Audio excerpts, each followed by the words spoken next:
Ange Macadi, Fanny Tikoufi et moi-même vous disons bonsoir mesdames, bonsoir mesdemoiselles, messieurs, bonsoir et bienvenue à cette édition sur Numérica TV. La réforme judiciaire est en marche, le chef de l'État a procédé à la nomination des animateurs de la Cour de cassation et du Conseil d'État. Les détails à suivre dans cette édition. La nouvelle est tombée en fin de journée. 10 ans après, Jean-Pierre Bemba va respirer enfin l'air libre. La Cour pénale internationale a décidé de le relaxer. Liberté provisoire seulement. Dans ce journal, nous allons également découvrir une vendeuse de pain. Elle a une expérience de plus de 20 ans avec ce qu'on appelle à Kinshasa des petits boulots. Elle arrive à nourrir et surtout, elle continue à envoyer ses enfants à l'école. Merci de continuer à nous faire confiance. Vous avez raison. La Cour pénale internationale a décidé de la remise en liberté de Jean-Pierre Bemba. Le sénateur congolais n'est cependant pas encore au bout de ses peines, au bout de ses démêlés judiciaires avec la Cour pénale internationale, puisqu'il devra attendre l'audience du 4 juillet et la décision qui devra fixer sa peine dans la deuxième affaire pour laquelle il a été condamné, celle de subornation témoin.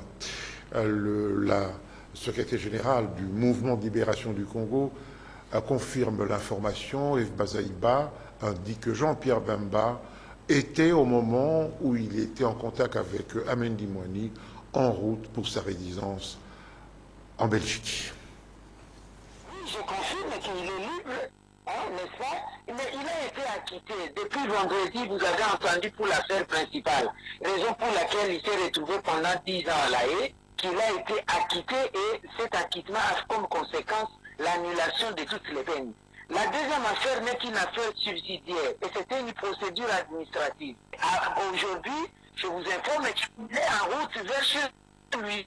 Madame, il sera en route pour où? Il est en route vers sa résidence en Belgique à Rhodes-Saint-Genès. Et il a été libre depuis le vendredi où il a eu acquittement et comme conséquence annulation de peine et arrêt de toute poursuite. Le reste, ce n'était qu'une procédure administrative par rapport à l'affaire subsidiaire. Il était libre depuis vendredi. Mais c'est normal qu'il puisse rester dans le territoire hollandais. Et aujourd'hui, juste après l'audience, la Chambre de première instance a ordonné sa mise en liberté de manière officielle, si vous voulez. Il est en route vers chez lui. Bien avant cette libération, le chargé de sensibilisation de la CPI en RDC nous expliquait aussi pourquoi Jean-Pierre Bemba était encore resté en détention malgré son acquittement le week-end dernier. Patrick Chiboui a été interrogé par Gloria Nseya et Eric Ndongala. Tout ne s'est pas passé comme prévu aujourd'hui à la CPI. La Cour ne s'est pas prononcée sur la probable libération de Jean-Pierre Bemba. À la fin de l'audience sur la remise en liberté de l'ancien vice-président de la RDC, les juges ont jusqu'à demain pour délibérer. Étant acquitté de la première affaire le 8 juin dernier, le jugement ne concerne que la seconde affaire. La question de maintien en détention de M. Jean-Pierre Bemba se pose dans la seconde affaire qui se rapporte aux atteintes à l'administration de la justice. Dans l'affaire principale, la Chambre d'appel a le 8 juin acquitté M. Jean-Pierre Bemba. Dans l'affaire principale, donc l'affaire se rapportant aux crimes qui auraient été commis par les troupes du MLC en Centrafrique. Dans cette affaire pour laquelle M. Jean-Pierre Bemba avait été reconnu coupable et condamné à une peine d'emprisonnement de 18 ans, la Chambre d'appel le 8 juin a acquitté M. Jean-Pierre Bemba et de ce fait annulé le verdict de culpabilité et la peine de 18 ans qui avait été prononcée contre lui. Pour Patrick Chiboui, les lieux où Jean-Pierre Bemba ira après sa remise en liberté provisoire sera connu demain après le jugement. Étudié, mais à ce stade ici, on ne peut pas encore nous statuer sur ces questions d'ordre pratique parce que nous attendons d'abord la décision elle-même sur la liberté provisoire ou non de M. Jean-Pierre Bemba. Et comme je l'ai dit, nous attendons cette décision qui a été annoncée aujourd'hui par les juges pour être rendue au plus tard demain.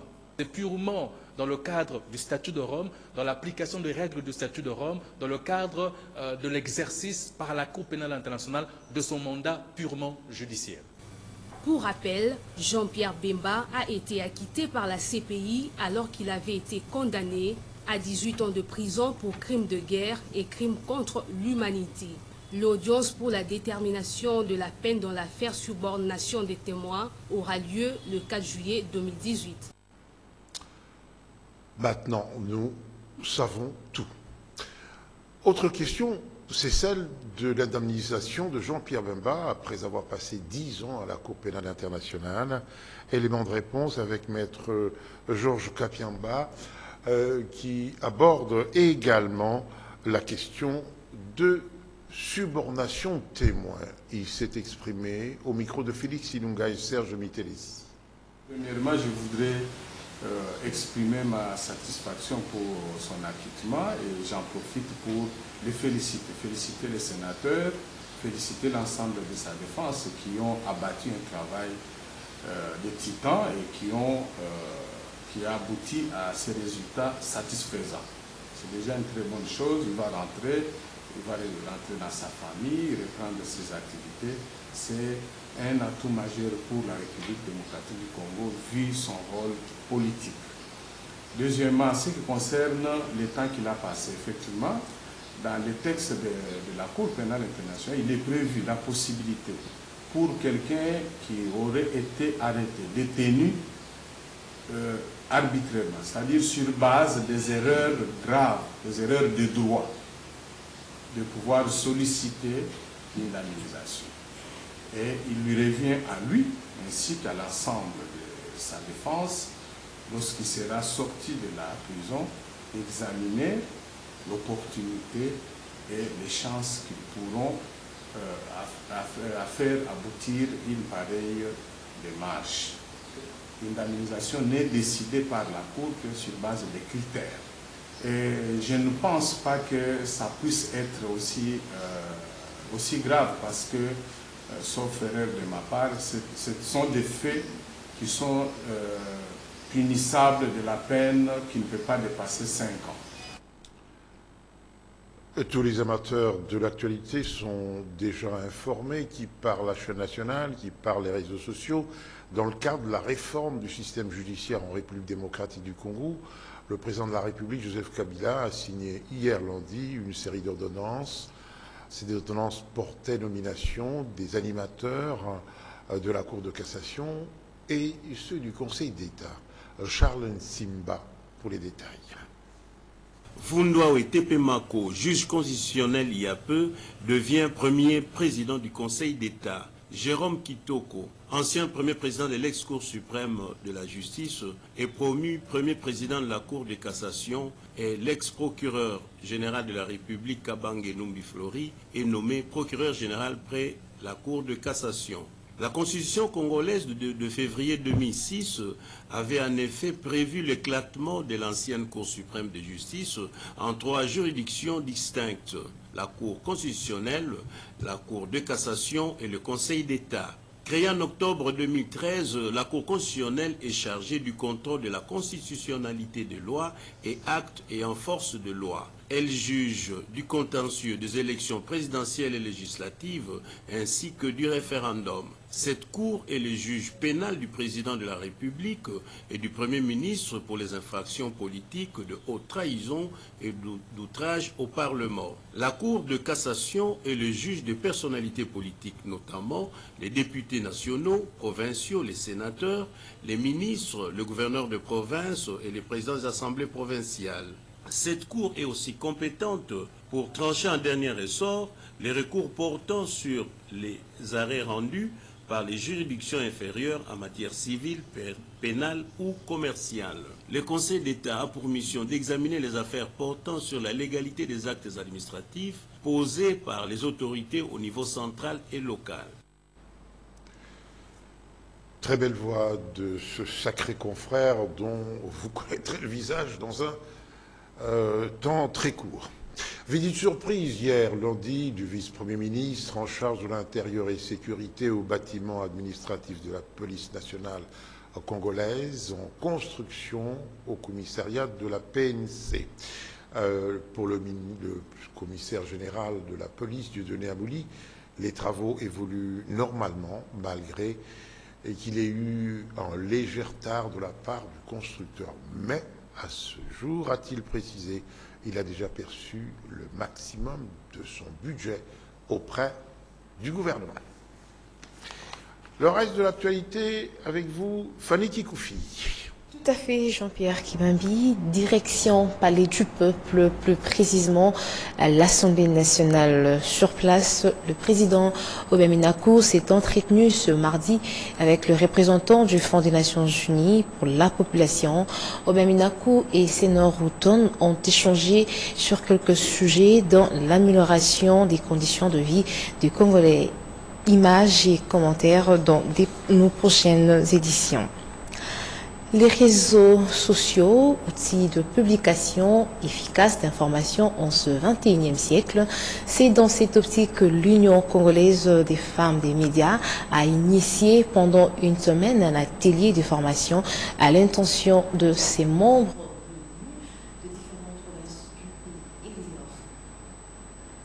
À l'heure des nouvelles technologies de l'information et de la communication, les réseaux sociaux sont devenus les canaux incontournables dans la diffusion des informations ou contenus médiatiques. En un temps record, le monde aujourd'hui est devenu comme un petit village. S'informer est devenu une des choses les moins compliquées à faire. Et pour être à la page des nouvelles technologies de l'information et de la communication, 10 journalistes femmes membres de l'Union congolaise des femmes des médias ont bénéficié de cette formation.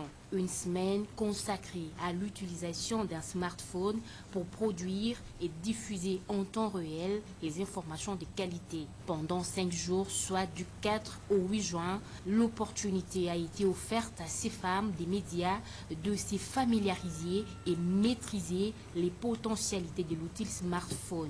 La remise des brevets aux participantes avait clôturé cette formation. Au cours de cette formation, les participantes ont produit des reportages. Parmi elles, une journaliste de Numérica TV a réalisé le sien sur les petits métiers de Kinshasa. Elle nous fait découvrir ici la vie d'une vendeuse des pains dans la commune de Lemba. Cet élément a été tourné avec un smartphone. La suite en images. Des nouvelles technologies de l'information et de la communication, les réseaux sociaux sont devenus les canaux incontournables dans la diffusion des informations ou contenus médiatiques. En un temps record, le monde aujourd'hui est devenu comme un petit village. S'informer est devenu une des choses les moins compliquées à faire. Et pour être à la page des nouvelles technologies de l'information et de la communication, 10 journalistes femmes membres de l'Union congolaise des femmes des médias ont bénéficié de cette formation.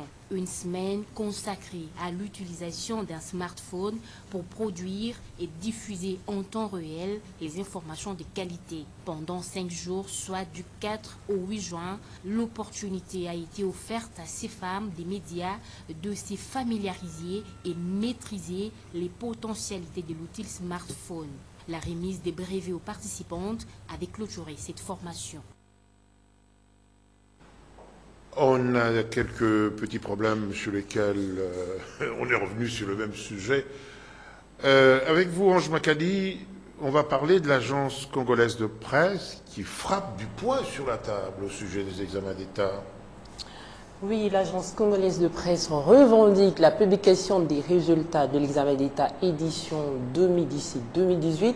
Son directeur général Lambert Kaboui estime que publier ces résultats rentre dans les prérogatives de son agence PASC officielle. Pour lui, il n'est pas normal que la publication des résultats de l'examen d'État soit confiée à des privés pendant que l'ACP publie chaque année une édition spéciale réservée à cet effet. On a célébré ce mardi 12 juin la journée mondiale contre le travail des enfants. Elle a pour but d'accroître la sensibilisation au cycle de pauvreté qui se crée quand les enfants doivent travailler au détriment de l'école.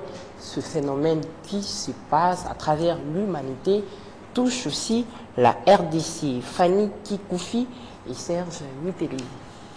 C'est depuis 2002 que célébrait la journée internationale consacrée à lutter contre le travail des enfants. Quand on dit travail, il s'agit ici de toutes sortes de travaux dangereux exposant la bonne croissance si ce n'est pas la vie des enfants. D'après les estimations de l'OIT, 152 millions d'enfants de 5 à 17 ans dans le monde sont astreints au travail des enfants et 73 millions d'entre eux effectuent des travaux qui sont considérés dangereux. Plus de 541 millions de jeunes travailleurs de 15 à 24 ans, représentant 15% de la population active mondiale, sont victimes d'un taux de lésions professionnelles non mortelles qui est 40% plus élevé que chez les travailleurs adultes de plus de 24 ans. Joseph Godé-Kayembe coordonne depuis plusieurs années une ONG spécialisée dans la défense des droits et intérêts des enfants et le travail qu'un enfant peut ou ne pas faire. Il en a une idée. J'ai parlé de pire forme de travail. La loi n'interdit pas le travail des enfants. La loi interdit la pire forme de travail des enfants. J'ai parlé du travail des enfants dans les mines. Parce que dans les mines, c'est la négation du développement de l'enfant. L'enfant ne peut pas se développer dans les mines. Dans les groupes armés, l'enfant ne peut pas être au front pour être combattant dans l'armée. L'enfant ne peut pas supporter les grandes charges qui dépassent son âge.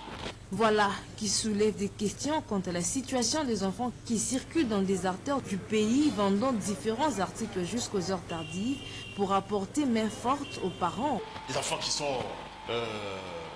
sont exploités au-delà des heures tardives. Et ça relève de la compétence de l'État de mettre en place le mécanisme pour la protection de l'enfant. Mais quand on sait qu'on sait le travail, je l'ai dit et je le répète, que l'enfant qui vont les arracher sur la route et ainsi de suite, ces enfants, ils ne font pas un travail qui est interdit par la loi. Lancement ce mardi à Kinshasa de la 2e édition du prix européen de littérature congolaise dénommé Makomi. Ce prix vise à promouvoir les secteurs littéraires congolais et à faire émerger les nouveaux talents. Les organisateurs encouragent la participation féminine. Reportage. La bibliothèque du centre Wallonie-Bruxelles était le meilleur endroit pour parler du prix européen de littérature congolaise. Le prix Makomi dont il est question récompense depuis l'an dernier les talents congolais d'ici et d'ailleurs dans les catégories nouvelles, livres et jury. Pour la 2e édition, la section Poésie Slam s'y est désormais ajoutée. Ce prix est à la fois un concours et une distinction. C'est-à-dire qu'il y a un concours pour certains candidats, mais aussi on va distinguer parmi, par exemple, les auteurs invités, un ou deux parmi eux seront distingués, ou même ceux qui excellent en tout cas dans le domaine littéraire ici à Kinshasa, nous allons les distinguer pour que voilà, on puisse comme ça inviter plus de monde à avoir un regard sur ce secteur-là. Les œuvres soumises, nouvelles et poésie, sont jugées de façon anonyme. Pour la catégorie meilleur livre de l'année, la compétition concerne uniquement les œuvres publiées entre août 2017 et août 2018. La première édition du prix Makomi fut couronnée par la publication d'une anthologie titrée La 25e lettre. Elle a connu la participation de plus de 300 personnes. Malheureusement, aucune femme nominée. Il y a des écrivaines qui sont très forts dans ce pays. Il faut juste bien les encourager pour que voilà, elles soient nombreuses en nombre et elles puissent vraiment être aussi les lauréates du concours, contrairement à ce qui s'est passé l'année passée. La participation au concours est individuelle, libre et gratuite. La remise des prix se fera lors de la 6e édition de la Fête du Livre du 23 novembre au 1er décembre 2018 à Kinshasa. En sport, c'est ce mercredi à la veille du match d'ouverture de la Coupe du Monde, on saura qui, du Maroc ou du trio États-Unis-Canada-Mexique, organisera l'édition 2026. Le jeu est serré, mais les chances du Royaume sont réelles car il peut compter sur la majorité des pays africains et de quelques pays européens. Retour au pays où les playoffs du championnat national va se poursuivre ce mercredi à Kinshasa. DSMP va en découdre avec Dragon. Bien avant cette affiche, l'ASV Club sur une série de 5 victoires en autant des matchs va affronter les Rangers. Les conférences de presse d'avant-match ont eu lieu cet après-midi au siège de la Ligue nationale de football. Junior Mpema et je reste Manga. Les derniers clubs Motema Pembe et V-Club se tiennent coude à coude à la 3e place du classement partiel du championnat de la Lina Foot. La team vert et blanc de la capitale domine son adversaire direct au goal différence. Ce mercredi à Kinshasa, les deux équipes de la capitale auront l'occasion de soigner leur goal average, sans commettre un moindre faux pas, à commencer par l'ASV Club devant la Rangers, et Rangers le sait bien. Il faut chercher à se placer dans les meilleures positions dans le classement. On doit chercher sur le continuer de discours.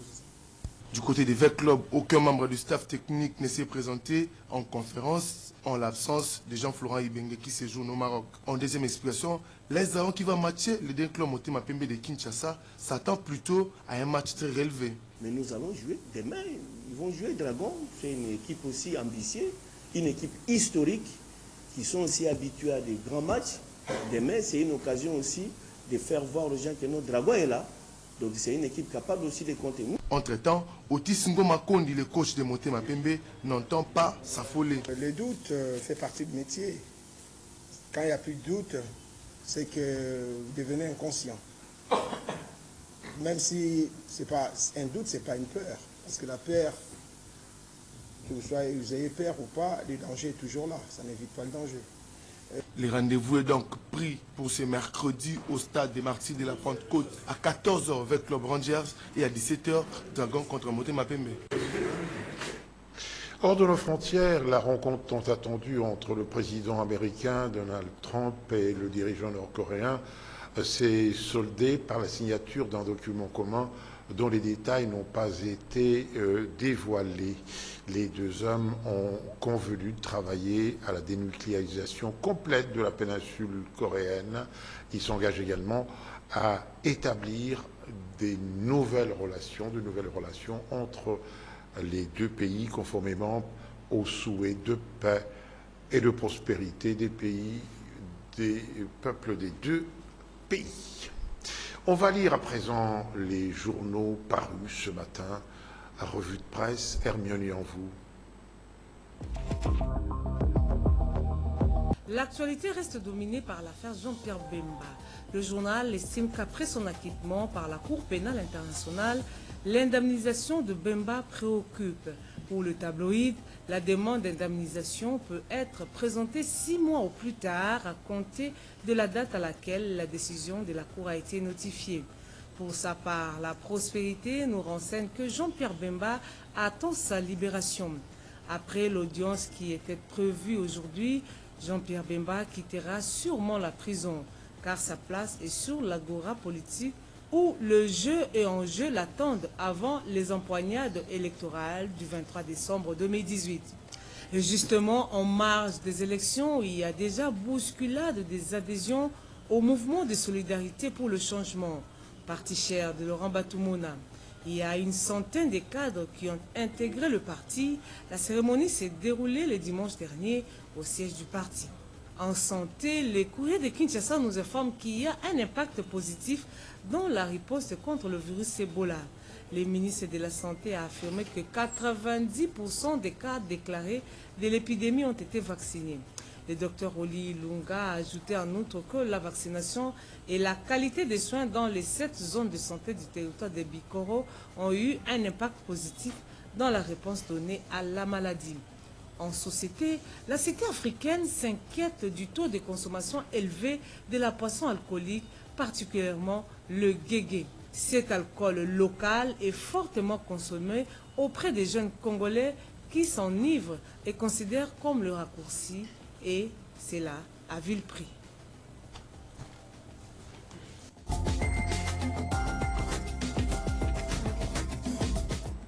Et puis cette page noire, Jean-Claude Baudet, ancien caméraman à Tropicana TV, à Numérica ensuite, n'est plus. Il est décédé ce mardi de suite d'une maladie qui n'a duré que 2 semaines.